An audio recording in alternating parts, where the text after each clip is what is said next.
They called her the Black Marilyn Monroe, but she was something far more dangerous.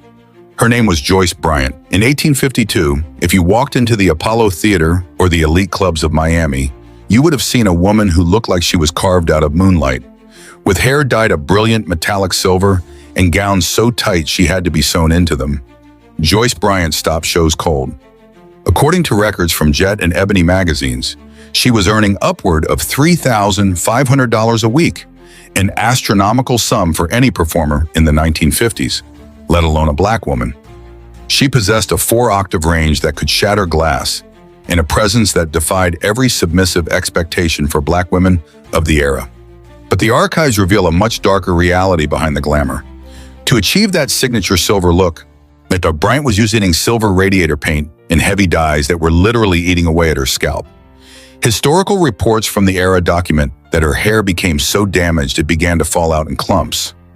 Furthermore, the provocative nature of her performances, specifically her rendition of Love for Sale, led to her being banned from radio stations across the country. The white establishment was terrified of her, but the backlash wasn't just limited to the airwaves. While performing in Miami in 1952, the Ku Klux Klan burned an effigy of her and sent credible death threats to the club owners.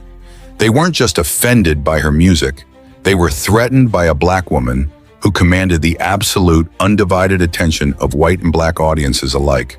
Researchers have documented that she was even physically targeted for refusing the advances of powerful men in the industry who viewed her as property rather than an artist.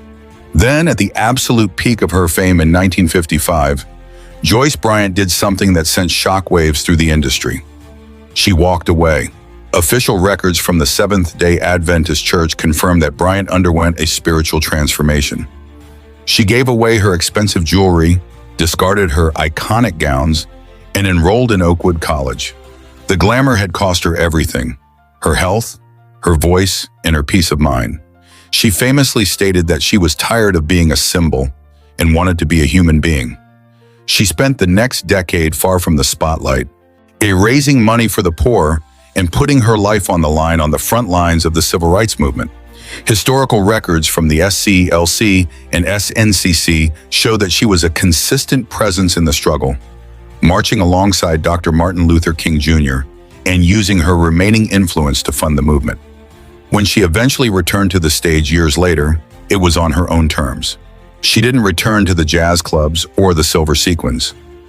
According to the New York Times, she traveled to Italy to train as an opera singer, eventually performing with the New York City Opera.